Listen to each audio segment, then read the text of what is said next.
Kasi kagaya po nung sinabi ko sa inyo, dati, ni plano, wala. Wala pong plano. Di ba po pag tayo ay nagpapagawa ng bahay, di ba po may plano? Ito po, daan-daang milyon, bilyon ang inabot nito. Walang plano po ito. So yun po ang kailangan natin gawin. At ang commitment po ng ating Pangulo is kailangan isara natin to. Isara natin to ng mabilisan.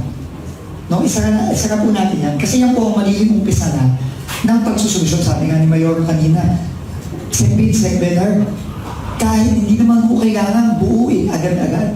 Kahit yung pumapakita natin doon sa mga pinaka-critical na talagang binabahang barangay, na meron tayong pag-asa na kahit paano, kung hindi man mawala, ay mabawasan ang baha, at least magkakaroon po ng pag-asa ang ating mga kababayan.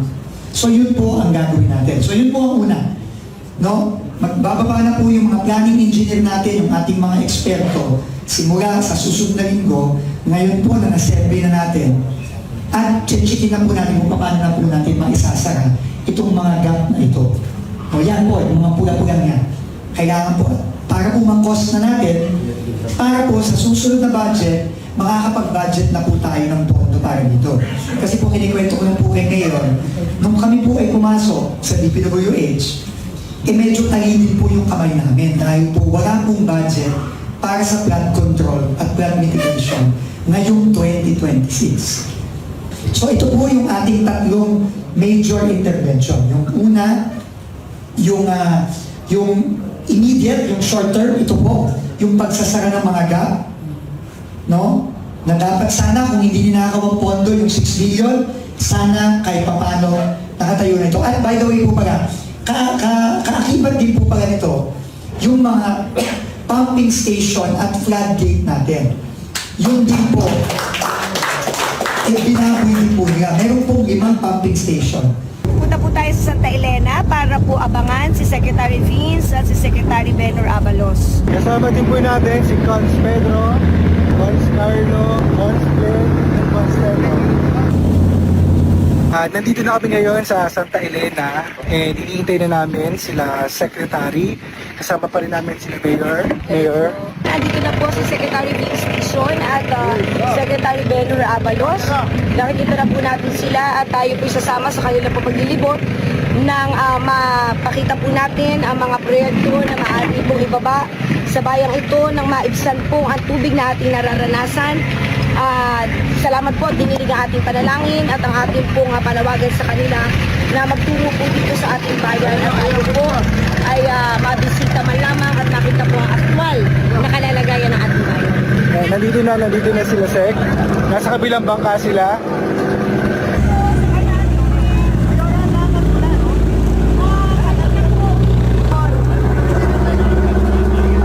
Ayan, lumipat si Mayor sa kabilang bangka. Kasama rin nila si Tombong Mayor. Ngayon, nandito kami sa may Sagrada, pagitan ng Sagrada at ng Santa Elena.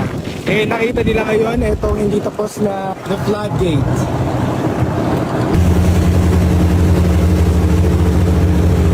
Kasalukuyan namin iniikot ang ibang bahagi ng Hagonoy para ipakita sa ating mga bisita ang kalagayan po ng ating bayan. Nandito na kami ngayon sa bayan mismo. Nakabang din dito ang ating mga kababayan. At saan na po tayo pupunta ngayon? Pupunta na po tayo sa munisipyo, ayan, para po maupuan natin ang plano na maaari po ibaba ng DPWH dito po sa ating bayan. Sige po, tayo lahat po ay sa Panginoon. Ganun po natin ang presensya ng Panginoon. Ngayong hapon po ito, umaasa po kami. Sabi nga po habang buhay ay may pag-asa. Huwag tayong mawalan ng pag-asa. Patuloy tayong manalig na kahit na gaano kahirap po na solusyonan ang high tide at baha dito sa bayan natin, darating din po ang panahon na magkakaroon po ng isang komprehensibong plano na magagamit po para po sa bayan ng Hagonoy. Hindi basta proyekto na bungi-bungi, putak-putaki, lahat ng barangay ay ilagyan, kaya po walang naging katapusan. Mainam po na makagawa tayo ng isang plano, kahit po kakaunti lamang masalba. Maramdaman man po ng aming mga kababayan na unti-unti ay nawawala naman po ang tubig sa kanilang mga paanan. Kaya po itong hapon na ito, maganda po para sa ating lahat, para po sa ating bayan, na maumpisahan po ng tama ang mga programa at proyekto. Muli po, maraming salamat po. Gusto ng Presidente ay action ng kagad. Yun po ang mahigpit na binig na aming Napakarami pong mga proyekto dito. Inikot po namin ni Mayora kanina, kasama po ng ating mga konsyel. Umikot po kami dito sa Agonoy River, Inhalang River. At nakita po talaga, butas-butas. Butas-butas po. 6 na bilyon po ang binuhos nila dito. At ngayon po, sabi nga po ni Sen. Benner, nandito po kami ngayon para magsimula na po tayong painali. Solusyonan na po natin ng tuluyan ng problema dito sa Hagonoy at sa Pamumbong. Hindi po madali ang solusyon dito. Pero kailangan po, umpisahan na po natin. At meron na po akong mga ipapakitang mga initial na gagawin po natin. No, na magsisimula na in coordination with Mayor Charo, with Mayor Mac, para po talagang ang national government at ang local government ay magtatrabaho na po para masimulan na talaga natin totoong solusyon ng problema na dekada-dekada nang hindi nawawala dito yung problema ng pagbaha. Ito po yung inikot namin kanina ni Mayora, kaya pasensya na po kayo. Yung pong nakikita niyong pula, yung pula niya, kaya makikita niyo, yung U, yan yung Hagonoy yan. U kasi ang shape ng Hagonoy. Yung pong pula, yan po ay mga gap na dapat sana kung ang pera na talagang nakalaan para sa pagpoproteksyon ng ating mga komunidad nagamit ng tama, yan po sana blue na sana lahat. So kung mapapansin nyo po,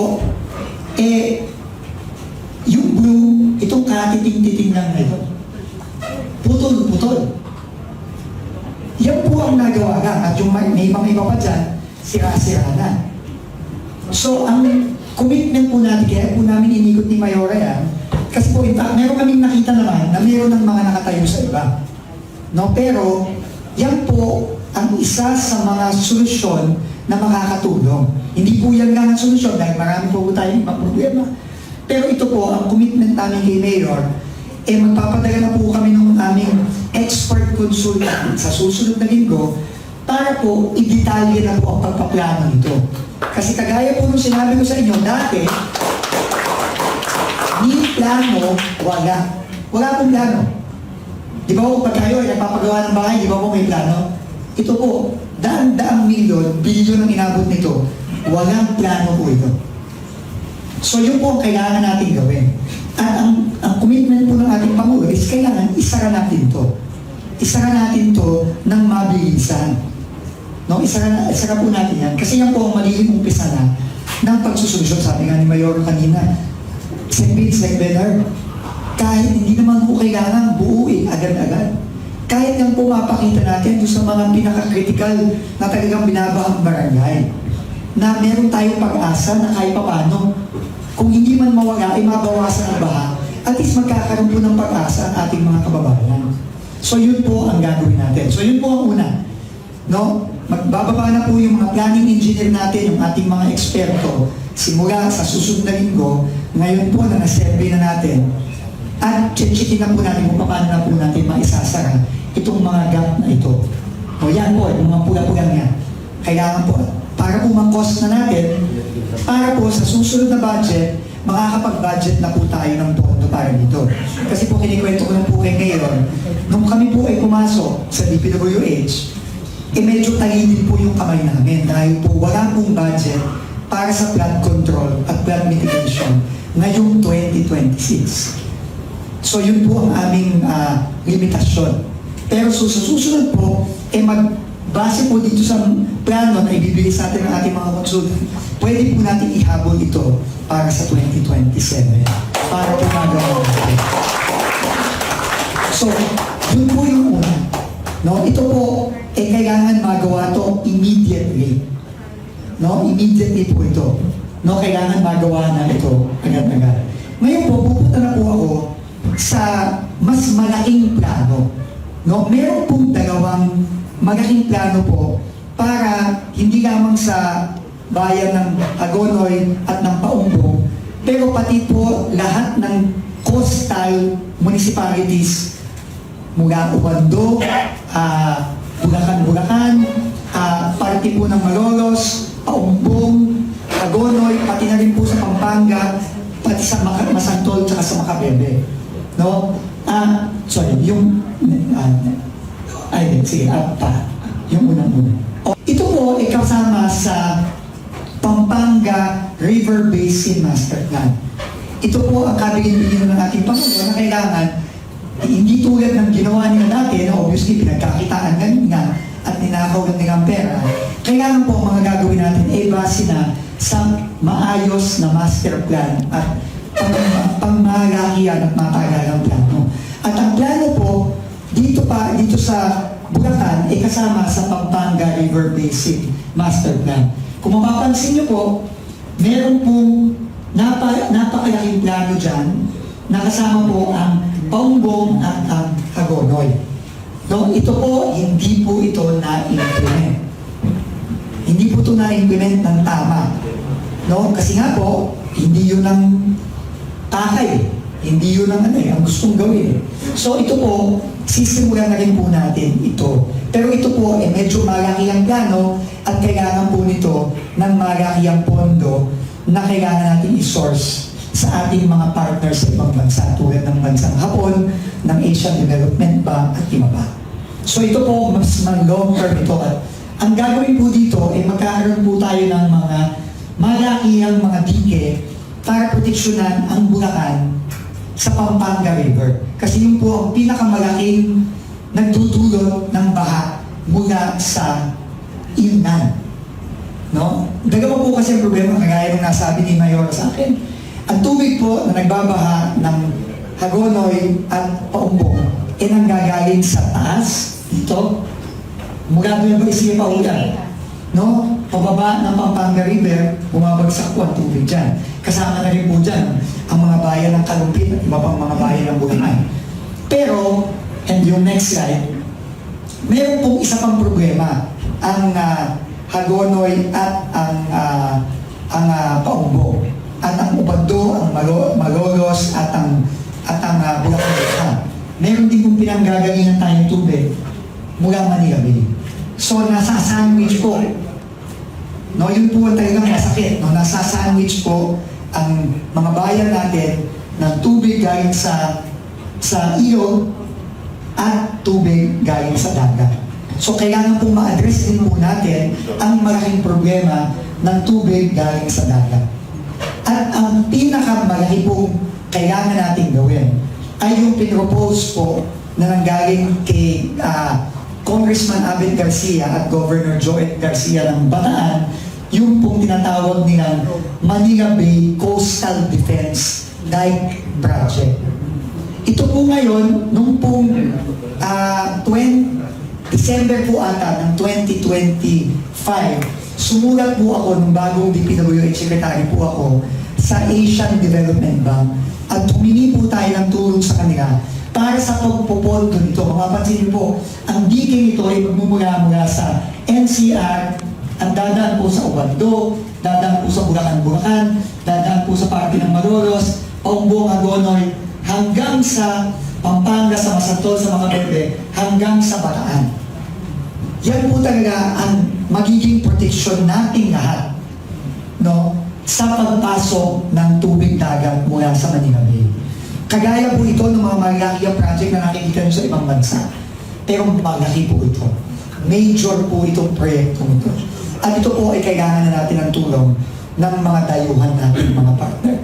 At i-anunsyo ko na rin po sa inyo ngayon, kahit na long term ito, in-approve na po ng Asian Development Bank ang tulong para sa project nito. So ito po, malaki ang proyekto po talaga ito. Hindi po biro ito, pero wala po tayong ibang solusyon kung hindi ito. No? Ito po talaga. Pero nag-comment na po ang ADB natutulong po siya sa atin. So ito po yung ating tatlong major intervention. Yung una, yung immediate, yung short term, ito po, yung pagsasara ng mga gap, no? Na dapat sana kung hindi ninakaw ang pondo yung 6 billion, sana kahit papano nakatayo na ito. At by the way po pala, kaakibat din po pala nito, yung mga pumping station at floodgate natin. Yun din po, binaboy din po nila. Meron pong 5 pumping station at floodgate. Na hanggang ngayon po, nakita niyo naman po, hindi tapos. At pasensya na po, Mayora. Nalaman ko lang po dahil sa pag-adulog sa akin, tinawagan po ako ni Senator Joel Villanueva. Nag-usap po kayo daw at request daw po na iangat. Hindi ko po alam yung correcto yun, pero immediately po tinawagan ko ng ating district engineer para iangat po ang floodgate. At yung pinag-usapan po natin kanina, na yung mga sheet pal na nakaharang sa waterway, kaya yung, ano pong barangay yun? Santo Iba, dahil nagbaba, dahil hindi makalabas, inutos ko na po, Mayora, sa ating district engineer at regional director, putulin na po yung mga sheet pal na yun. Tanggalin na ulo para makalabas na po. Pasensya na po, nalaman ko lang po ito last week nung tinawagan po ako. Pero immediate po, inaksyonan po natin yan. At yun na rin po ang pinapagawa ko doon sa mga nakaharang na sheet pile at dahil doon hindi lumalabas ang tubig. Grabe po talaga. Nung nalaman ko po yung nung kinikwento po sa akin, Mayora, talaga po nakakagalit eh. Pero yun na po ang gagawin natin. So papagawa po natin yung mga yun, pero wala din pong plano yung mga yun. Ginawa yun walang kaplano-plano, so uulitin na lang natin ngayon, pero gagawin na natin ang tama. At gagawin na natin ang may tamang plano at may kasama na rin po mga pumping station yun. Gagawin na po natin yung short term, immediately. No? Next year po, sisimulan na po natin lahat yan. No? Kamukha po nung ginagawa na rin po natin sa Kalumpit. Yung gagawin din po natin sa Paumbong, yung pong nasirang mga seawall sa dalawang barangay, sa Masukol, tsaka sa Santa Cruz, papagawa na rin po natin yan. Yun din po, Mayora, ang i-commit natin sa mga kababayan natin sa Laguna. At makakaasa po kayo na wala po kaming gagawin dito, unlike doon sa mga nangyari ng nakaraan, wala pong gagawin si D.E. Kenneth dito at si R.D. Arnold na hindi naka-coordinate po sa inyo at sa mga kababayan natin sa Laguna. So yun po ang commitment natin.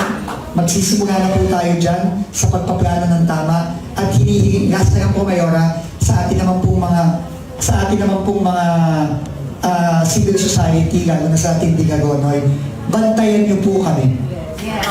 Bantayan niyo po si D.E. Kenneth, bantayan niyo po si R.D. Arnold, at yun po ang kailangan yung gawin para masigurado na hindi na po mauulit yung nangyari natin. Yun lang po, sa ngalan po ng Pangulo, Mayora, sa mga kababayan natin, yun po ang commitment natin sa inyo.